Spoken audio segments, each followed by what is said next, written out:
बिस्मिल्लाहिर्रहमानिर्रहीम। सामीन, आज डॉक्टर शमीमुल हक साहब मेडिकल स्पेशलिस्ट और माहिर नफ्सियात ने हमें एक और सुनहरी मौका फराहम किया है। डॉक्टर साहब, सालन में घी कौन सा इस्तेमाल करना चाहिए? हाँ जी, घी अच्छी क्वालिटी का होना चाहिए, घी हो या आयल हो। आयल जो इसका ज़्यादा फ़ायदा ये है कि उससे कोलेस्ट्रॉल बॉडी में कम बनता है, तो घी में चूँकि हाइड्रोजन पास के उसका सॉलिड और सेमी सॉलिड हो जाता है, तो इसलिए वो खाने में ज़रा अच्छा लगता है, लेकिन आयल ज़्यादा बेहतर है। डॉक्टर साहब, घी की क्वालिटी को ठीक रखना किसकी जिम्मेदारी है? यानी बेसिकली हुकूमत इन सारी चीज़ों को चेक करती है, जो है क्वालिटी मेंटेन करना, उसमें प्रॉपरली जो है सफाई उसकी होगी सही तरह। निकल वगैरह तो उसमें ज़्यादा निकल परसेंटेज ज़्यादा हो तो वो भी बॉडी को डैमेज करती है, शुगर उससे हो सकती है। और आजकल बल्कि डिस्कशन है कि शायद आयल की क्वालिटी जिस वजह से शुगर आजकल हमारे मुल्क में, बाकी दुनिया में फैल रही है, लेकिन हमारे मुल्क में ज़्यादा फैल रही है। डॉक्टर साहब, हमारे बच्चों और बड़ों को घी की कितनी मिकदार चाहिए, ज़रूरत है उनके जिस्म के लिए? और घी और चिकनाई ज़ाहिर है कि वो बेसिक रिक्वायरमेंट है, खाने का एक हिस्सा है ज़रूरी। जैसे कार्बोहाइड्रेट हैं, प्रोटीन है, विटामिन हैं, मिनरल्स हैं, और ऐसे चिकनाई भी एक तो मुख्तलिफ़ चीज़ों में थी, लेकिन अलग हम पकाने के लिए यूज़ करते हैं, इसकी भी ज़रूरत है। लेकिन बच्चों को शुरू में तो ज़रूरत होती है, पराठा खाते हैं, लेकिन ज़्यादा हम चिकनाई चीज़ें खाएंगे तो बच्चे बाद एक बहुत मोटे हो जाते हैं, और फिर वो पराठे की आदत इतनी ज़्यादा होती है, पराठा छोड़ते नहीं हैं। इसलिए ज़रूरी है कि उनको वक्फे वक्त से पराठा खिलाएं, और जब वज़न नॉर्मल से ज़्यादा होने लगे तो पराठा और कम कर दें।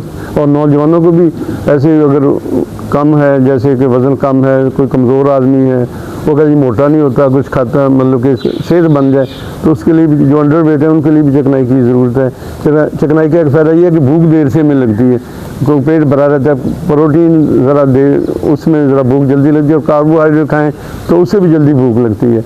इसलिए इसका ये भी एक फ़ायदा है कि अगर चिकनाई होगी तो आप देर तक आपको खाने की तलब नहीं रहेगी। डॉक्टर साहब, शुगर के मरीज़ों को लिए घी कितना चाहिए? शुगर के मरीज़ों के लिए तो यही है कि अगर मोटे, अक्सर मरीज़ों का वज़न ज़्यादा होता है, ब्लड प्रेशर भी साथ होता है, तो उनको घी कम से कम इस्तेमाल करना चाहिए। बराए नाम जो ऊपर से सालन के उतार लेना चाहिए, क्योंकि अगर वज़न बढ़ेगा तो बीमारी शुगर की और बढ़ेगी, ब्लड प्रेशर की भी बढ़ेगी। तो ऐसे, लेकिन टीबी के मरीज़ जैसे बहुत कमज़ोर होते हैं, उनको भी चिकनाई ज़्यादा इस्तेमाल करनी चाहिए ताकि वो उनका वेट बेहतर हो सके। जिसमें चर्बी की कैसे जमा होती है डॉक्टर साहब? हाँ, एक तो ये हम जो खाना खाते हैं सालन में डालते हैं, तो उसकी वजह से भी जमा हो जाती है। और दूसरा ये कि कार्बोहाइड्रेट यूज़ करते हैं हम, तो उसका भी ये है कि वो भी बॉडी में अगर फालतू रोटियां खा जाते हैं, चिकनाई थोड़ी खाते हैं, लेकिन प्रोटीन या कार्बोहाइड्रेट ख़ास तौर पर अगर हम ज़्यादा खाते हैं, मीठा ज़्यादा खाते हैं, तो फालतू जो ये भी बॉडी के अंदर सिस्टम है तो चिकनाई में कन्वर्ट कर देता है, और ये चिकनाई हमारे जिगर में जमा हो जाती है। जैसे अल्ट्रासाउंड पर लोग अक्सर देखते हैं कि जी फैटी लीवर, डॉक्टर बताते हैं कि अगर वो ऐसा जिगर कमज़ोर हो जाता है तो इस तरह पेट में जमा हो जाती है। पेट जैसे अंदर बड़ा हुआ है, बुरा सांस चढ़ता है, जो भी मोटापे के असरात है। इसलिए ज़रूरी नहीं कि चिकनाई ज़्यादा खाए तो उससे वज़न बढ़ता है, लेकिन ये जो है चिकनाई से डबल वज़न बढ़ता है कैलोरीज़ की वजह। लेकिन ये जो है थोड़ा खाना चाहिए। अगर कार्बोहाइड्रेट आप रोटियां ज़्यादा खा लेंगे तो फिर भी वज़न चर्बी जमा हो सकती है जिस्म में। जी डॉक्टर साहब, ज़्यादा चिकनाई का इस्तेमाल करने जिस्म पे यही मुज़र असरात? हाँ जी, बिल्कुल बिल्कुल होता है। मोटापा जैसे मैंने बताया, फैटी लिवर बताया, हार्ट अटैक के चांसेस बढ़ जाते हैं, कोलेस्ट्रॉल भी बढ़ जाता है, और जैसे पित्ते की पथरी है, इसमें भी चिकनाई वाली चीज़ खाएंगे तो उसकी पेन दर्द शुरू हो जाती है, क्योंकि पित्ते में जो बाइल जमा होती है वो इसके लिए, चिकनाई के लिए बड़ा ज़रूरत है।